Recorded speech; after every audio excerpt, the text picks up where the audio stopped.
ICC Vida. Viviendo en la inmensidad de un Dios amoroso.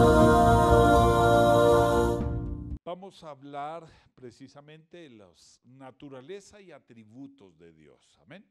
Naturaleza y atributos de Dios.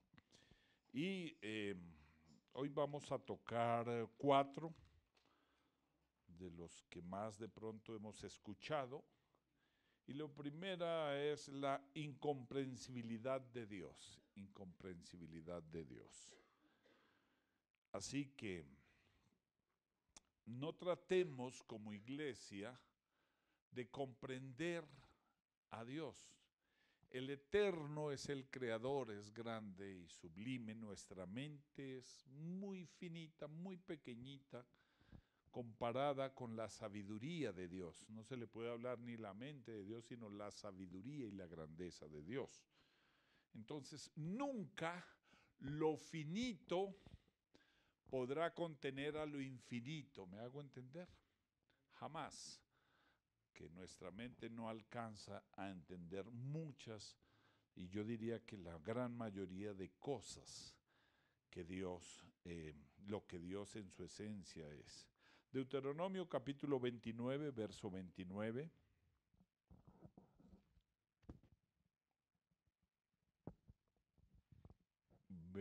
Deuteronomio 29, versículo 29. Dice: las cosas secretas pertenecen a Jehová nuestro Dios, mas las reveladas son para nosotros y para nuestros hijos y para siempre, para que cumplamos todas las palabras de esta ley. Las cosas secretas pertenecen a Dios. Hay una de las cosas que como hombre natural queremos es tener el control sobre todas las cosas. Esto es innato del hombre humano, de querer tener el control de todas las cosas. Y una de las cosas es poder comprender a Dios y casi que percibir de qué Dios o cómo va a actuar Dios. Pero el Señor es tan grande que usted mira y Jesús no repitió milagro. Precisamente porque el hombre tiende a seguir un patrón. Entonces, si Jesús hubiese sanado todos los ciegos solamente escupiéndoles a los ojos, o con tierra en sus ojos, o oprimiendo sus ojos, o con un solo milagro, o con la palabra nomás, el hombre tiende a seguir ese patrón y a hacer las mismas cosas, porque pensamos que es lo que se hace o la forma o como lo que llamaríamos la guía de lo que se hace, la forma. Y cuando escuchamos un milagro o que Dios actúa, y entonces le preguntamos a alguien qué hizo Dios y la persona nos cuenta su testimonio, entonces nos dice: mire, usted tiene que ayunar 7 veces, ayuna 7 veces, proclama al rey, y el 7º día se sube a su habitación, moja los dedos de sus manos y se los toca en los oídos y el Señor actúa. Pero resulta que no es la forma como Dios lo hace, sino su grandeza y su poder. Amén.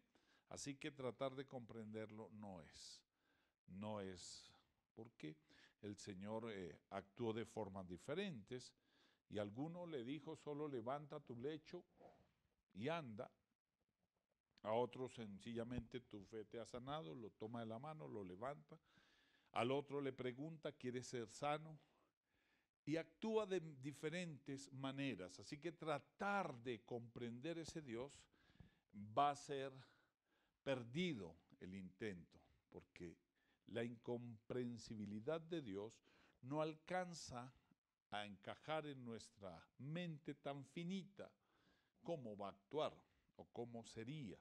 Por eso, en esta pandemia que pasó en el 2020, el 100%, incluyéndome, los pastores, no había algo claro de lo que Dios tenía.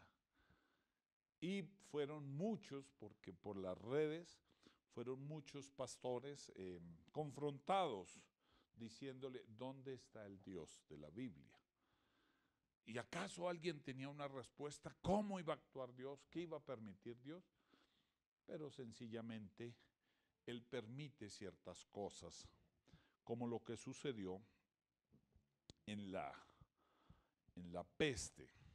Estos días aprendí algo sobre las pestes, y uno de los castigos que le mandó a David cuando censó el pueblo fue la peste. Fue una peste, pero fue a causa de la desobediencia de David. Leyendo al fondo, por allí en donde habla en Levítico acerca de las leyes, el Señor pedía cada vez que fuese a haber un censo, Él pedía un sacrificio para poder hacer el censo. Pero a David le pareció fácil hacer el censo sin que el Señor lo hubiese pedido. Y fue una de las pestes que se conoce como la peste negra, que fue lo que se vivió en tiempos de David, según algunos eruditos, que fue la peste que alcanzó a acabar con más de medio pueblo para el tiempo de David. Pero no voy a hablar de las pestes, voy a hablar de la incomprensibilidad de Dios. Así que nunca actuará de la misma manera. Por eso el pueblo siempre tiende a que el avivamiento lo anteceden milagros, prodigios, señales, pero creo que en esta oportunidad, de lo que habla el profeta Joel, en los postreros tiempos derramaré mi espíritu sobre toda carne, se van a quedar esperando los milagros. Salmo capítulo 139, versículo 1 al 18. Salmo 139, verso 1 al 18. Dice el salmista, oh Jehová, tú me has examinado y conocido. Tú has conocido mi sentarme, mi levantarme, has entendido desde lejos mis pensamientos, has escudriñado mi andar y mi reposo, y todos mis caminos te son, pues aún no está la palabra en mi lengua, y he aquí, oh Jehová, tú la sabes toda.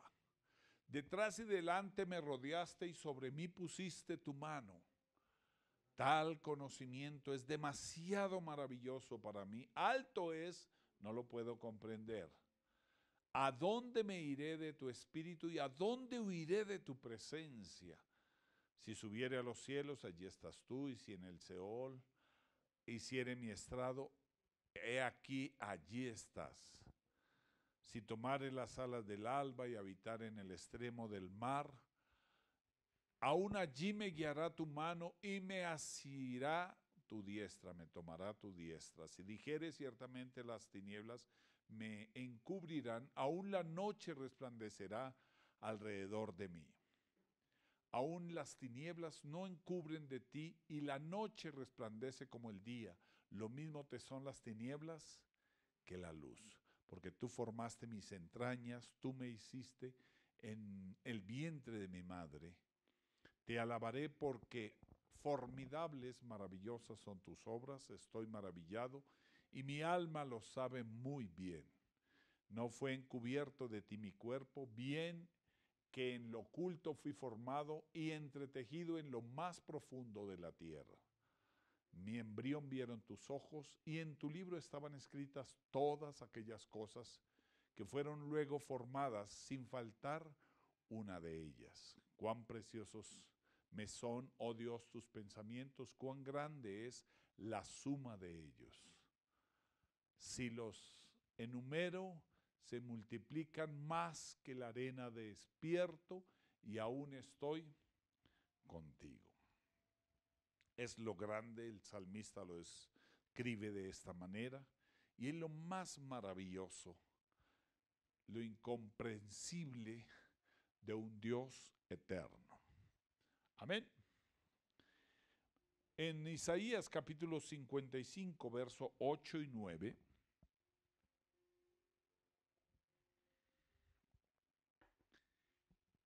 el Señor describe: porque mis pensamientos no son ni se parecen a vuestros pensamientos, ni vuestros caminos, mis caminos, dice Jehová. Como son más altos los cielos que la tierra, así son mis caminos más altos que vuestros caminos, y mis pensamientos más que vuestros pensamientos. Amén. Así que no te desgastes, mi amado, mi amada iglesia, tratando de comprender o de suponer qué hará Dios, cómo actuará Dios. A veces estamos esperando una respuesta y por un momento pensamos que el hecho de venir a adorar a Dios, esta semana por lo menos, imagínate qué le puede pasar a una esposa de pastor y a una hija de pastor, alabando al Señor y juntos bajo el temor de Dios. A mi modo de ver, nada. Pero al parecer de Dios nos ama tanto que nos tuvo este comienzo de semana en hospital, en clínica, y esperando 11, 12 de la noche y para allá, para acá. Y no me estoy quejando, le estoy contando. Usted dirá, uy, no, pues si eso le pasa al pastor, yo estoy es bien. Entonces, porque Él es así, Él es eterno. Pero lo más maravilloso es que aún encima de todas esas cosas que nos puedan pasar, Él toma cuidado de nosotros. Amén. O sea, a Él no se le escapa nada, a Él no se le va nada o se olvidó. Porque a veces la Biblia pareciera que nos dijera que se le olvida. Cuando dice, y se acordó Dios de Raquel, y se acordó Dios de Sara, y se acordó Dios. Cuando les prometía un hijo, usted mire, y se acordó Dios, como que se le olvidase. Pero no, más bien esa palabra acordó no es de recordar, sino es más bien de tomar en cuenta. Es decir, bueno, ahora es el momento de lo que tenía planeado para hacer. Y terminamos con Romanos 11, 33, 36. La incomprensibilidad de Dios. Romanos 11, 33 al 36 dice: oh profundidad de las riquezas, de la sabiduría y de la ciencia de Dios, cuán insondables son tus juicios e inescrutables sus caminos. Porque ¿quién entendió la mente del Señor? ¿O quién fue su consejero? ¿O quién le dio a él primero para que le fuese recompensado? Porque de él, por él y para él son todas las cosas. A él sea la gloria por los siglos de los siglos. Amén. Incluyéndonos a nosotros, porque somos creación suya, de él, porque de él, por él y para él son todas las cosas. Y si él me llama a su presencia, pues soy de él, soy para él, y él toma bien. Comprenderlo, difícil. Como un hombre como el apóstol Rubén Hernández pierde a su niña y de una forma triste, de 17 años, cuando su novio, por alguna inconveniente, dispara una escopeta en el rostro de la niña y él la ve morir en sus brazos, y poder pararse en un púlpito y decir: fue la voluntad de Dios. Eso es difícil de comprender en una mente finita, cuando Dios tiene propósitos infinitos. Entonces es muy, muy difícil tratar de, ya estoy hablando como el puertorriqueño, tratar de comprender la incomprensibilidad de Dios. Amén. No nos desgastemos como hijos tratando de comprender. Es como cuando el niño no puede comprender por qué papá no le puede regalar una bicicleta. O el joven: Yo no entiendo por qué mi papá no me da una moto a los 15 años. Y ojalá una moto 650, una MT-09. ¿Por qué es que si papá tiene la plata? Porque la incomprensibilidad, no alcanzamos a entender que nos ama tanto como cuando amamos a nuestro hijo, que le amamos tanto que le exigimos que llegue temprano a casa. Por eso son cosas así sencillas, pero que no se pueden comparar. El segundo atributo es la omnipotencia de Dios. Omnipotencia de Dios. ¿Alguien ha escuchado ya esta palabra? Claro que sí. ¿Qué significa?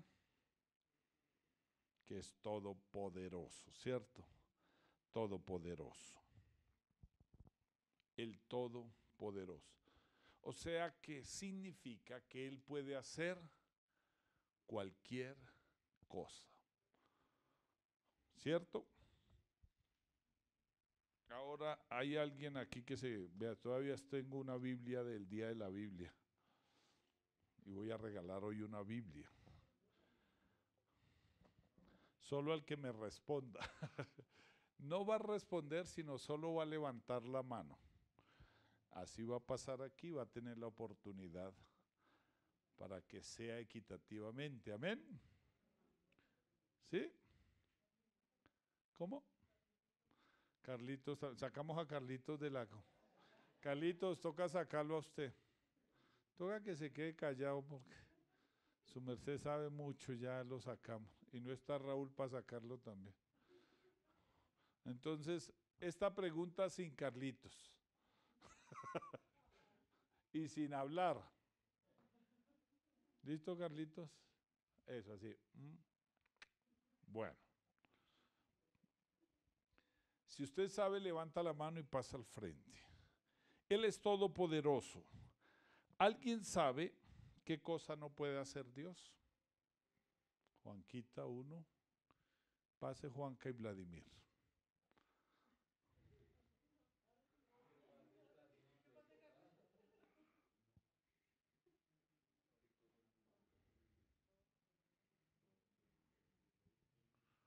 ¿Su merced también?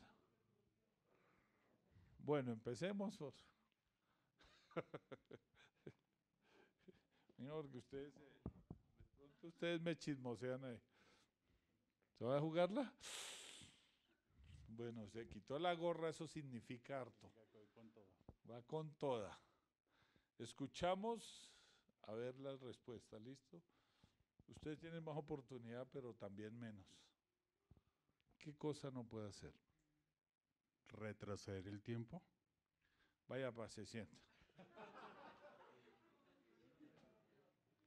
Luego no lo retrocedió con Josué, con Ezequías, no lo retrocedió con Job, siéntese. Gracias.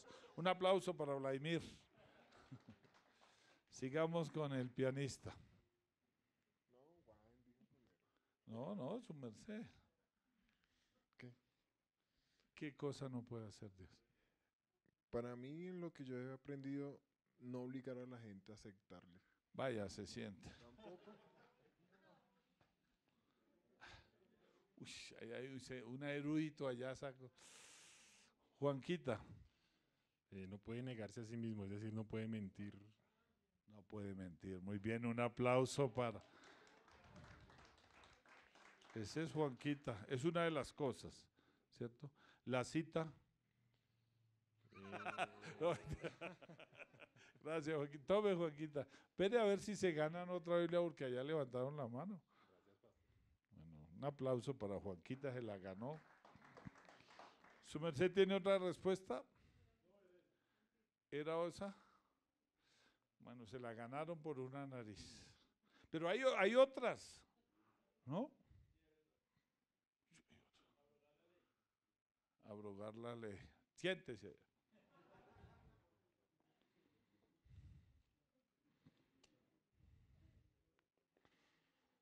Algo que no puede ir es en contra de sí mismo. Eso es cierto, pero bueno, en cierto modo es abrogar la ley Diga, valgámosela al chinito. Hebreos capítulo 6, verso 18.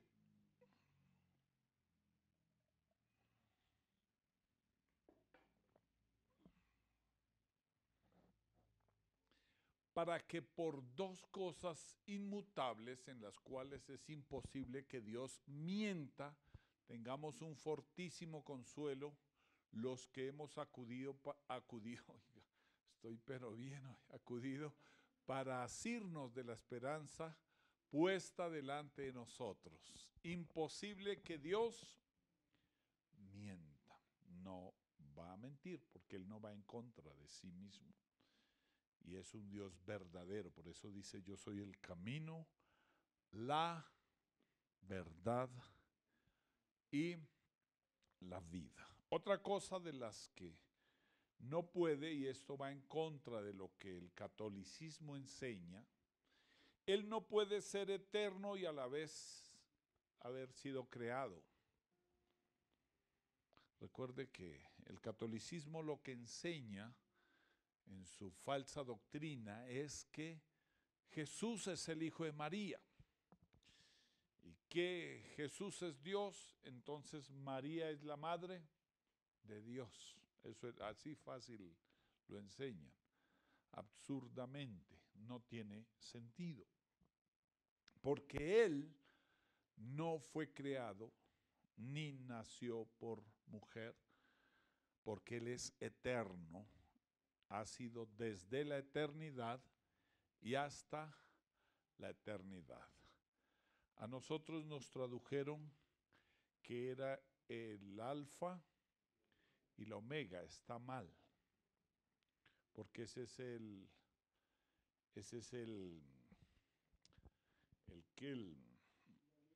alfabeto, no alefato, de los griegos, pero el alefato hebreo, la primera letra es Aleph y la última, el Tau. Entonces podríamos decir que Él es el Aleph y Tau. Aprendimos algo, amén. Porque alfa es la primera letra del griego y omega del griego, pero nosotros sabemos que las raíces son hebreas. Entonces lo correcto sería decir, Él es el Aleph y el Tau. Amén. Sino que nos vendieron eso del alfa y omega y de hecho nos lo transcribieron. Pero no tiene nada que ver con el alefato griego, sino con el hebreo. ¿Dónde lo encuentra usted? Facilito, Salmo 119.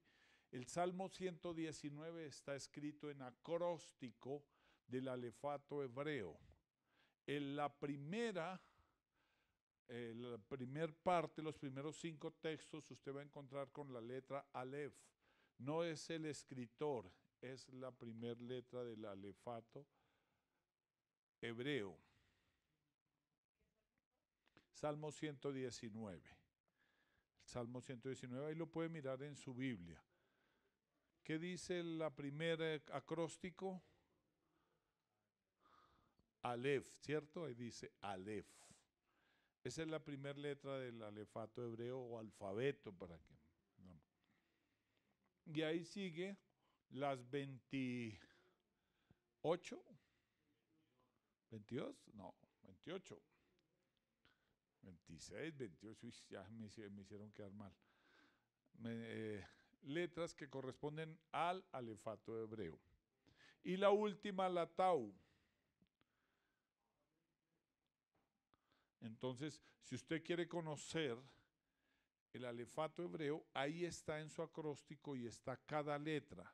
El Salmo 119 fue escrito en un acróstico de cada letra, es maravilloso porque cada letra fue escrita en pro del alefato. Entonces, verdaderamente podríamos decir que Él es el, otra vez, Aleph y el Tau. Aleph y Tau. No alfa y omega, sino Aleph y Tau. Amén. Aprendimos algo, ¿cierto? Nos vendieron fue el alfabeto griego y la verdad no tenemos que ver nada con el griego porque fue hebreo. Entonces, vuelvo nuevamente, es imposible, lo que no puede hacer es ser eterno y haber sido creado, porque Él es eterno. Y conocemos que fue un plan divino que pudiese usar a la Virgen María para que Jesús pudiera venir en forma de hombre y cumplir el maravilloso deseo del Padre de que alcanzáramos su salvación. No puede actuar en contra de su naturaleza. Por eso la omnipotencia de Dios es todopoderoso, todopoderoso. Tratar de entender es difícil. A la misma María en Lucas capítulo 1, verso 37, le pregunta al ángel, ¿y cómo será esto? O sea, ¿yo voy a quedar embarazada del Espíritu Santo? No, es imposible. O sea, ¿cómo será esto? El mismo José, cuando quiso dejarla secretamente, el ángel le habla y le dice, no tengas temor y no te vayas, porque de lo que de ella es del Espíritu Santo. Dice, porque nada hay imposible para Dios, le contesta el ángel a María, nada hay imposible para Dios. La primera vez que encontramos en la Biblia que es la omnipotencia de Dios o el Todopoderoso, es en el libro de Génesis, capítulo 17, verso 1. Lamentablemente, digo lamentablemente, porque en nuestra traducción nos quitaron esos nombres maravillosos que deberíamos de reconocer como iglesia.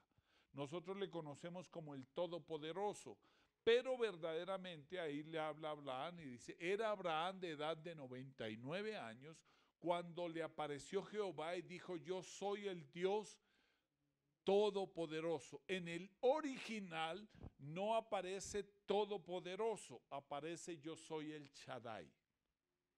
El Shaddai. Y es el nombre característico de él que lo califica como todopoderoso. Nosotros deberíamos conocerle como Shaddai, Shaddai. Yo soy el Shaddai. Porque el Shaddai significa la inmensidad y la palabra correcta de lo que es todopoderoso, todopoderoso. Entonces, ese sustenta otra palabra que también la Biblia lo describe como todo suficiente, como creador, que es Elohim, todo suficiente, todopoderoso, verdaderamente. Al tener estos significados, como iglesia deberíamos poner más en práctica estos nombres y que nuestra oración fluya, no diciéndole eres todopoderoso, sino más eres Jehová Shaddai, Shaddai. Eres Elohim, todo suficiente. Amén. ¿Practicamos? ¿Cómo dice? Shaddai, todopoderoso. El domingo no lo explicaban los niños, sino que no nos lo aclararon porque, pero era todopoderoso, Shaddai, Shaddai, el Shaddai. Amén. En Romanos capítulo 11, verso 36,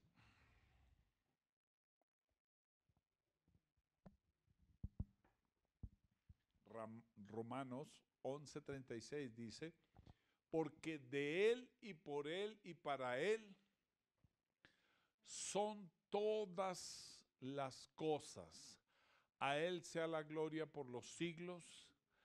Amén. Ahora por un momento los quiero llevar. ¿Para qué en una iglesia se pide dinero, tesoros en nombre de Dios? Tráigale a Dios.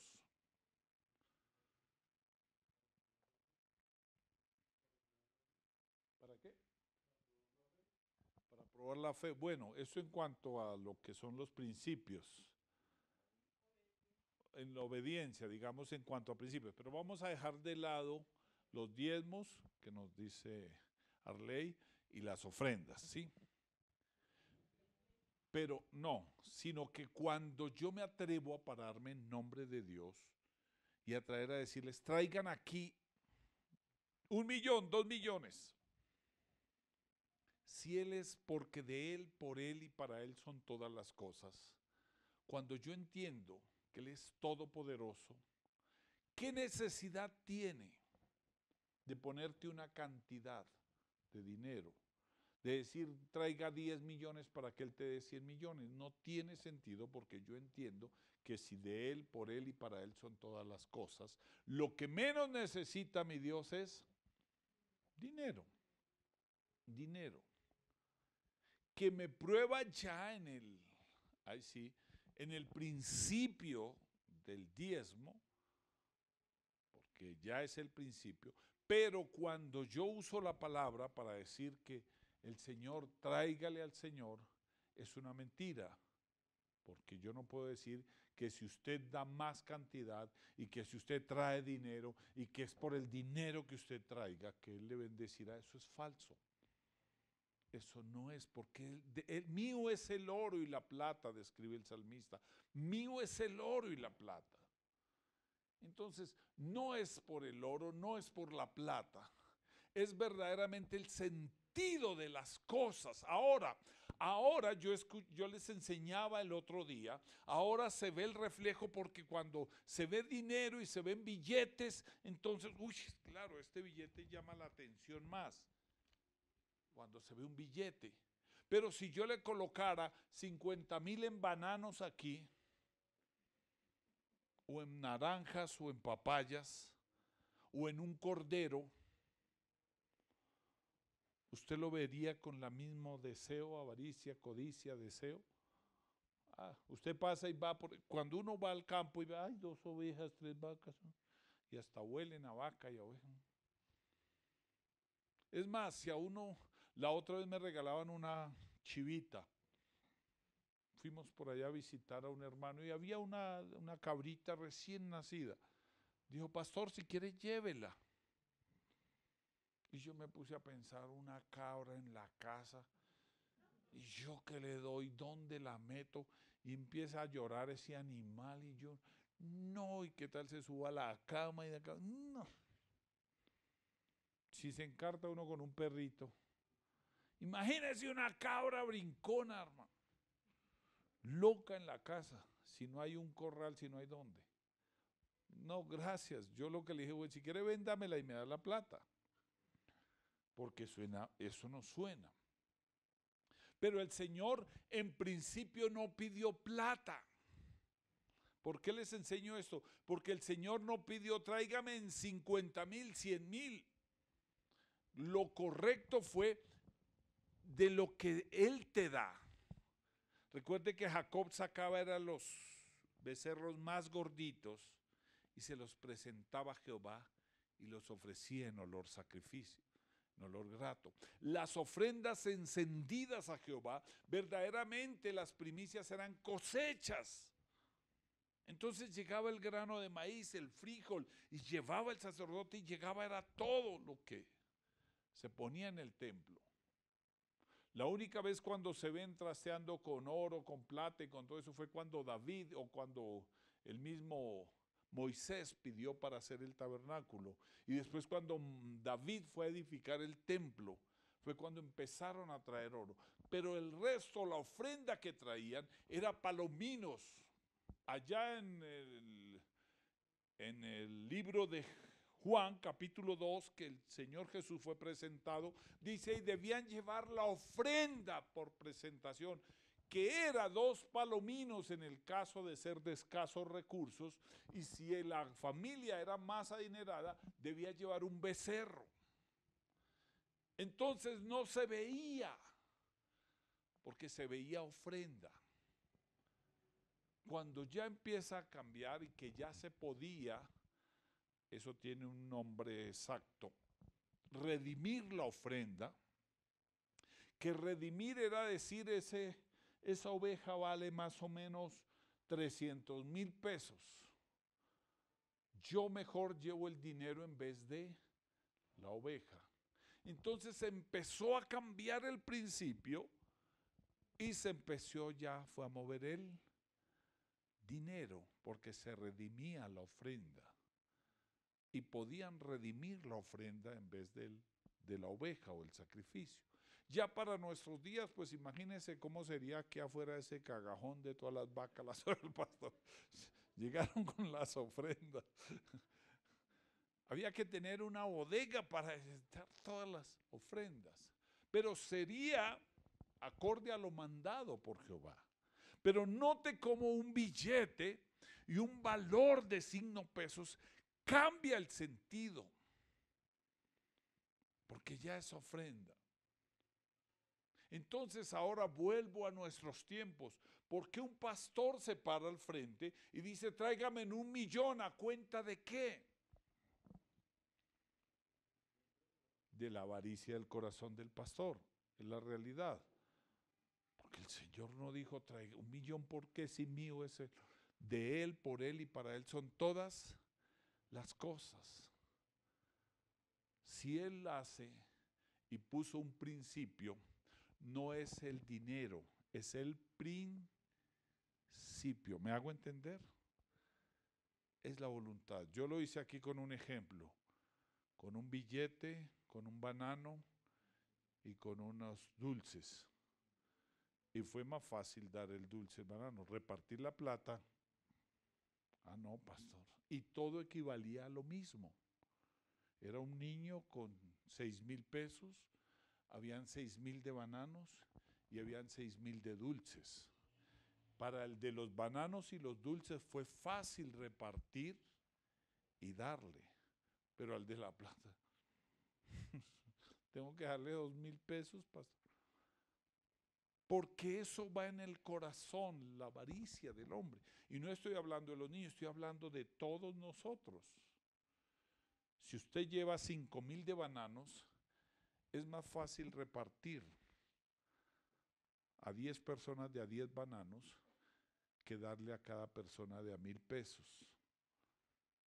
Amén. Eso es lo que nos ha cambiado el principio. Así que en eso no tiene que, porque de Él es todo, y Él es el Todopoderoso, y de Él, por Él y para Él son todas las cosas. Entonces quitémonos la idea que de pronto puedo comprar su misericordia o que me va a bendecir porque yo traigo la plata, sino más es por la fidelidad. Tú puedes ser fiel con tus diezmos, pero infiel con tu tiempo. Entonces una cosa opacará la otra, o viceversa. Por eso Malaquías dice, robará el hombre a Dios, pero no se refiere solamente en la parte de plata, porque podemos robar tiempo. Así como en casa le podemos robar el tiempo a nuestros hijos a causa del trabajo. Y yo tuve que reflexionar en eso, porque mis hijas me reclamaban tiempo, pero me ocupé tanto en la iglesia que robé el tiempo a mis hijas. Y entonces dejaba de hacer lo otro. Y el Señor es un Dios integral. Dile a tu hermano ahí, Él es un Dios integral. Y Él nos da el tiempo para compartir en casa. Así que necesitamos hacer una agenda. Y la agenda tiene que ver tiempo con Dios, tiempo con la esposa, tiempo con los hijos y tiempo para nosotros. Mire, yo he intentado, y es difícil cuando usted lleva una vida agitada. Diga, hoy voy a descansar, quédese tranquilo. Si le gusta, siéntese a ver una serie, el Señor no lo va a condenar porque, ay, usted sabe qué hace el hijo del diablo ahí. No, tranquilo, descanse ese día. Y si es algo que lo va a alterar, no lo mire. Hay cosas que usted programas que a usted lo ponen así, se cansa más que estaba aquí descansando. No, cambie eso, hermano. Pero descanse en el Señor para usted. Por eso, tiempo, el Eclesiastés 3 dice que hay tiempo de reír, tiempo de llorar, tiempo de gritar, tiempo de cantar, tiempo. Amén. Pero bueno, no voy a hablar de esto.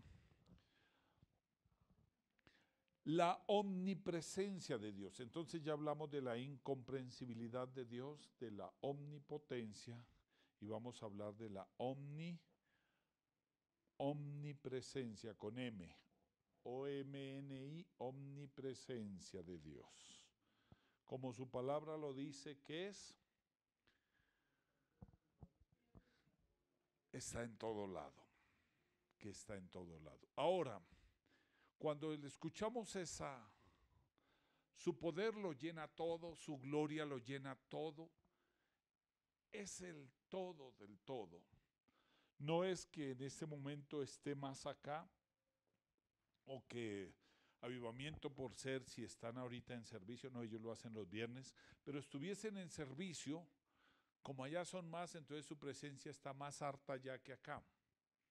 O que si en este momento hay una familia en su devocional o hay alguien orando en su cuarto a solas, entonces para él es menos. No, la presencia de Dios lo llena todo, su poder lo llena todo. Y esa omnipresencia es que Él está en todos lados. No puede haber una cantidad, o sea, no es por partes, es su misma gloria derramada sobre la tierra, porque lo infinito cubre todo lo finito. Amén. Salmo 139, 7 al 10.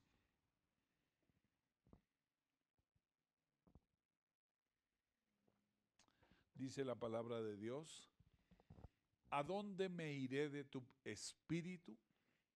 ¿Y a dónde huiré de tu presencia? Si subiere a los cielos, allí estás. Si en el Seol mismo, allí estás. Hiciere mi estrado de aquí, allí tú estás. Verso 9, si tomare las alas del alba y habitar en el extremo del mar, aún allí me guiará tu mano y me asirá o me tomará tu diestra. En todo lado estará Él. ¿Dónde podré esconderme que no esté Él? Que no esté su gloria y que no esté en sus ojos mirando. Jeremías 23, 23 y 24. Jeremías 23, 23 y 24. Yo soy Dios de cerca solamente, dice Jehová, y no Dios desde muy lejos. ¿Se ocultará alguno, dice Jehová, en escondrijos que yo no vea? ¿No lleno yo, dice Jehová, el cielo y la tierra? Quiere decir que en todo lugar estamos en sus manos. La forma más fácil de ver la confianza en Dios, su grandeza, súbase a un avión y cuando empiece a despegar y vaya para arriba, usted sabe si está con Dios o no. O se acuerda de las cruces que uno ve todo el mundo. ¿Se acuerda? O una turbulencia que usted se mueva. ¿Por qué? Porque la gente se siente vulnerable allí, porque no depende. Pareciera que en la tierra tuviésemos el control, pero es falso. Exactamente corremos el mismo peligro en un avión que en la tierra. Que aquí, si estamos aquí, es solo por la misericordia de Dios. Porque a cualquier momento Él podrá permitir un trombo y nos deja ahí como un pollo frito. Ahí cayó. Hay un cantante que falleció y se fue para cristiano. Lo conocí, conozco a su esposa, a sus hijos, y le llamaban el alcaraván llanero. El alcaraván llanero cantaba música llanera. Y se sintió un poco el frío, le hizo daño en Bogotá, entonces se fue a radicar más hacia el llano, cerca de una temperatura, clima más cálido para que cuidar su salud. Y había un concierto allá en Paz de Ariporo, y en pleno concierto que lo invitaron, estaba al frente y ya iba a empezar su canto y ahí llegó un momento, Dios lo llamó y en el escenario quedó ahí, en vivo y en directo allí. Porque cuando Dios llama podemos estar en las mismas manos del médico, pero si Dios permite, será ahí. ¿Por qué les hablo esto? Porque como iglesia debemos aprender. Yo creo que lo que vivimos en pandemia nos confrontó y nos tiene que llevar a otro nivel como cristianos de la confianza en Él, de estar seguros en Él, de que Él tiene el control de todas las cosas y de que si no es, no es el llamado y de que solamente de Él dependemos, no es del hombre. Así que yo les invito, iglesia, para que podamos entender que Él estará conmigo en la enfermedad, en el lecho, a donde yo vaya, a donde yo viaje. Él irá conmigo, que Él está conmigo en todo momento y que en todo momento nos guardará. Amén. Y termino con la omnisciencia de Dios, omnisciencia de Dios.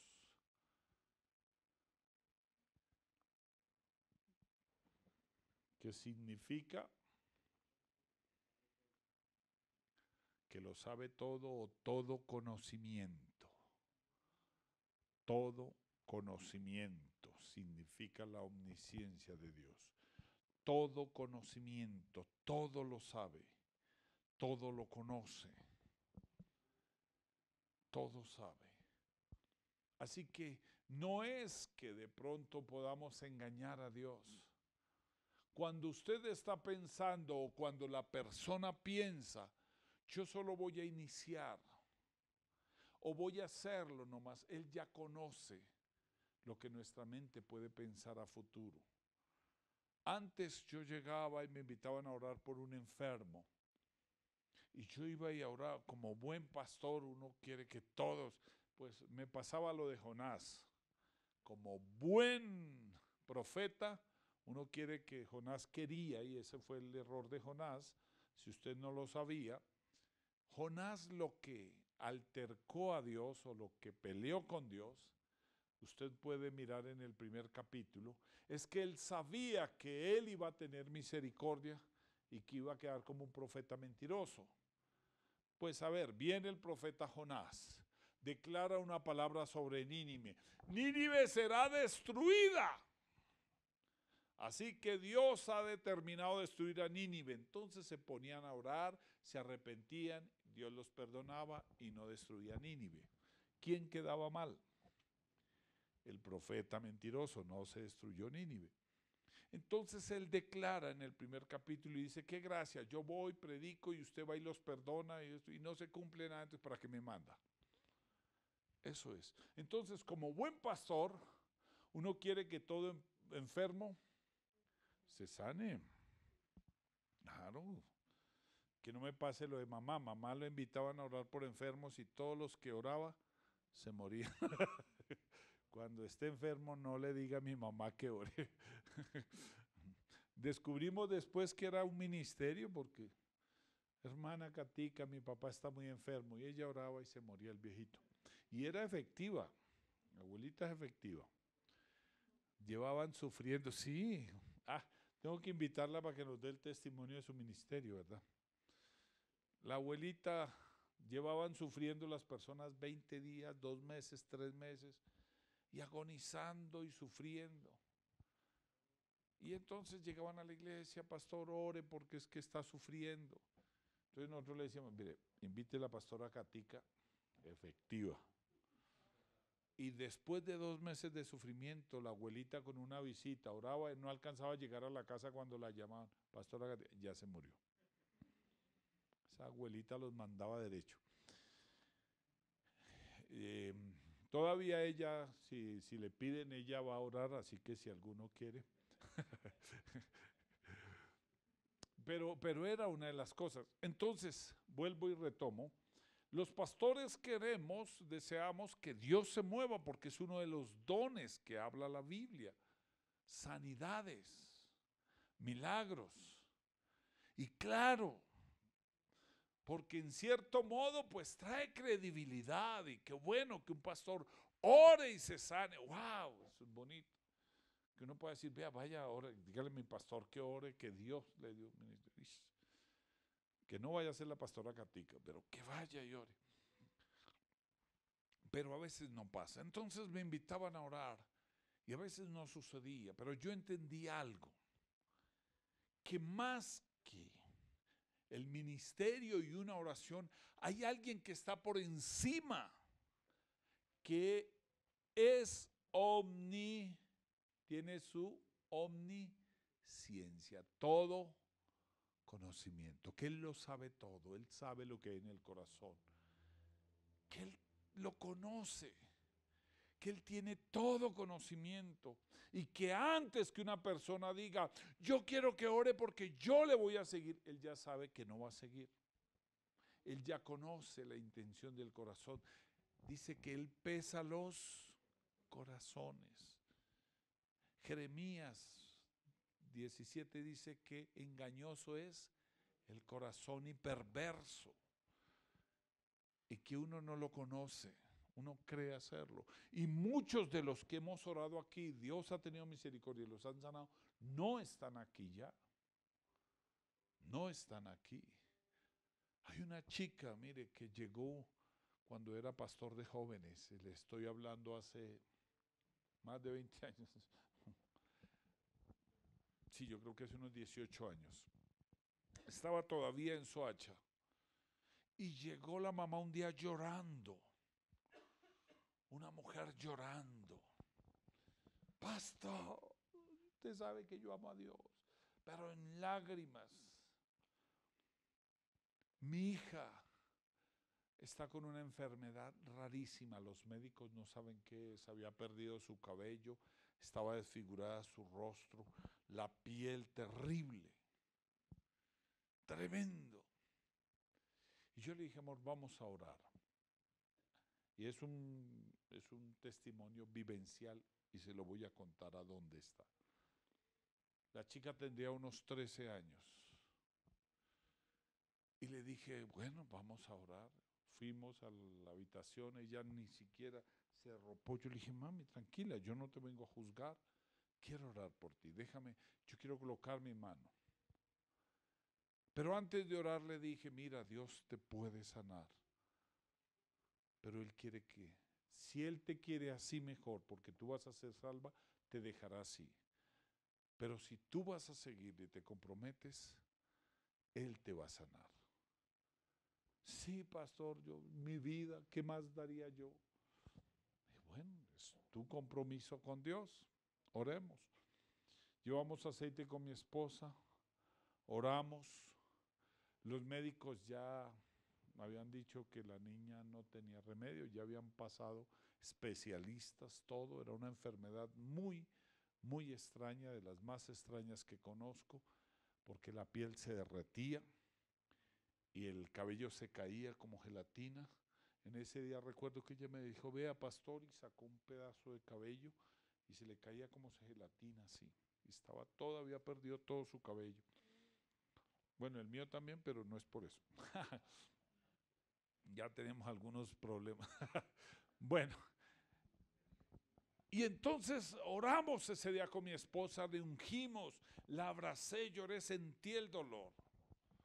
La niña empezó ahí, Dios empezó a restaurar, eso fue un tiempo de 6 meses, de una forma extraña. Dios empezó a usar el agua con sal y Dios empezó a obrar, a obrar. Y al cabo de 1 año y medio ya la niña había sido sana, totalmente restaurada. ¿A qué voy con esto? A mí nunca se me olvida ella. Y hoy la tengo adherida a las redes. Y hoy en día cuando abro la red y miro, la veo en unas fotos y en unas cosas apartadas de Dios, lejos. Y yo solo le digo, Señor, ten misericordia. Porque no fue la promesa conmigo, fue la promesa con un Dios que conocía el corazón. Y yo intercedí, Señor, por favor, ten misericordia. No quiero decir pues de que caiga juicio, sino que a veces no conocemos, pero Dios conoce más. Por eso mi oración ahora es, mira, si Dios quiere, me invitaron a orar por un coronel de la policía, ya en terminal, ya lo habían llevado a los brujos, a curas, a todo lo habido por haber, le habían hecho de todo. Y a lo último dijeron, pues traigamos un pastor. ¿Qué más? Y el pastor fui yo. Y yo lo abracé al coronel y le dije, mira, yo quiero enseñarte algo. Él conoce tu corazón y Él sabe lo que pasará mañana. Yo no lo sé. No, pastor, mire, si Él me sana. No, no me diga a mí nada. Yo no lo sé. Yo lo veo y le creo. Si a uno lo engaña un drogadicto y le dice, mire, seguro que esto es para un pan. Y usted le cree, al rato lo ve echando humo. Pues eso a uno lo engaña. Sí, pues el corazón puede ser. No, no me diga nada a mí. El que conoce es Dios. Pero si Él sabe el corazón que no va a ser, yo quisiera que tú te fueras para el cielo. Porque ya no queda más. Usted tiene un privilegio que sabe el día de tu muerte. Conoce que se está acercando la hora cero. Es privilegio que no tenemos muchos. Nosotros tenemos la fecha de nacimiento, mas no el día que partimos. Increíble, suena terrible. ¿Quién quisiera saber el día de su muerte? Sería terrible, pero sería. A Ezequiel le dijo, arregla tu casa porque vas a morir. Y lloró tanto y dijo, bueno, le voy a dar 15 años más. Era 15 años para disfrutar, pero 15 años que abrió la puerta de su casa y perdió. Lo que no hizo en toda su vida en 15 años, desgració su vida Ezequías. Pero el hombre tenía ese privilegio y le dije, mira, tú tienes el privilegio de saber que vas a partir. Acepta a Jesús por lo menos. Se puso a llorar y dijo, pastor, yo quisiera ser sano. Le dije, pero Dios quiere salvarlo. Hay una diferencia grande. Y créeme que pesa más la segunda opción. Llorando aceptó a Jesús. Y cuando me iba a salir de su habitación me llamó y dijo, pastor, yo siento que me voy a morir. Le dije, bueno, pero vas para el cielo. Yo hice la oración de corazón, por favor, pastor, ayúdeme, dígame que voy para el cielo. Y le dije, vas para el cielo, con toda seguridad, si fue de corazón. 2 días y partió. Porque él lo conocía. Porque seguramente si lo hubiese sanado, estaría perdido en las cosas. Amén. Él lo conoce todo. Y termino leyendo Hebreos, capítulo 4, verso 13. Le voy a regalar la cita Salmos 147, 5 y Hechos 15, 18 para los que están anotando. Y leemos Hebreos 4, 13. Hebreos capítulo 4, verso 13. Salmos 147, 5 y Hechos 15, 18. Salmos 147, 5, Hechos 15, 18 y Hebreos 4, 13. Dice, y no hay cosa creada que no sea manifiesta en su presencia.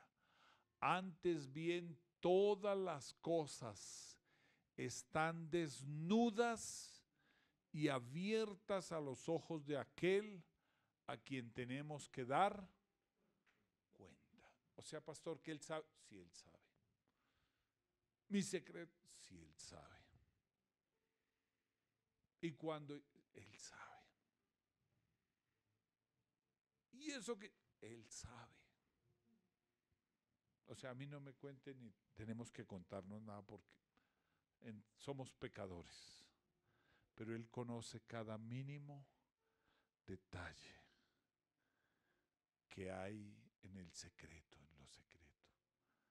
Allá que parece que eso de que nadie me vio, Él lo sabe.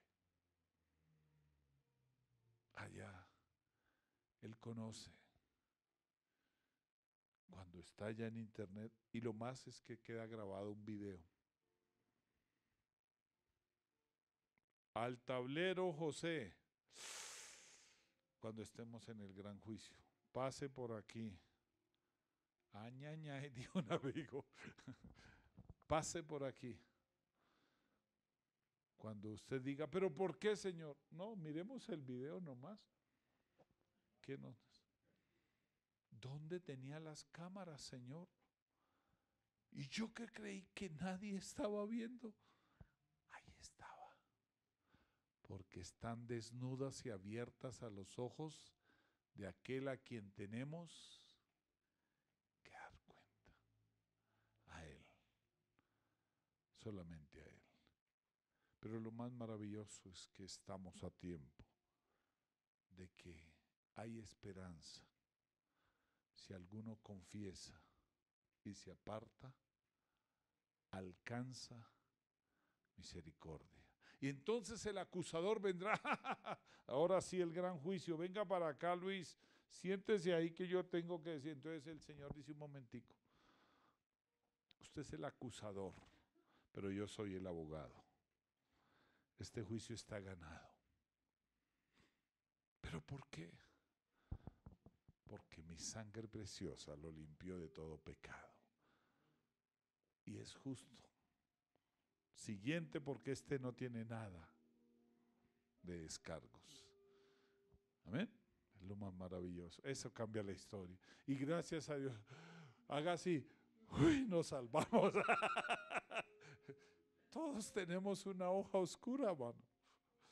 No se preocupe, no era solo. Todos tenemos una página que uno quiere que no sea leída. Una página que nos avergonzaría. Una página que tal vez diría yo, ¿a qué horas? ¿Por qué? Pero lo más maravilloso es que Él dice, no te preocupes. No te preocupes. Ni siquiera no podemos entre nosotros, porque eso sería otra afrenta en mí. Mateo 7 dice, no juzguéis para que no seas juzgado. Miren lo peligroso, iglesia. Cuando nos tomamos un atrevimiento de aquí atrevernos a señalar. Porque entonces yo juzgo y seré. Ahí es donde dice, usted le juzgó al hermano. Venga para acá porque usted juzgó allá. Y eso lo acredita que usted tiene que estar en el estrado. Lo llama. Y entonces dice, pero yo tengo un abogado. Lo lamento. Yo lo redimí por las cosas pasadas, pero usted no arregló a tiempo sus cosas. Usted juzgó en la iglesia. Y usted se creía el más santo. Pero resulta que al que juzgó va para el cielo. Usted necesita estar en juicio. Que pase el acusador. Y añañay. Ponte en pie.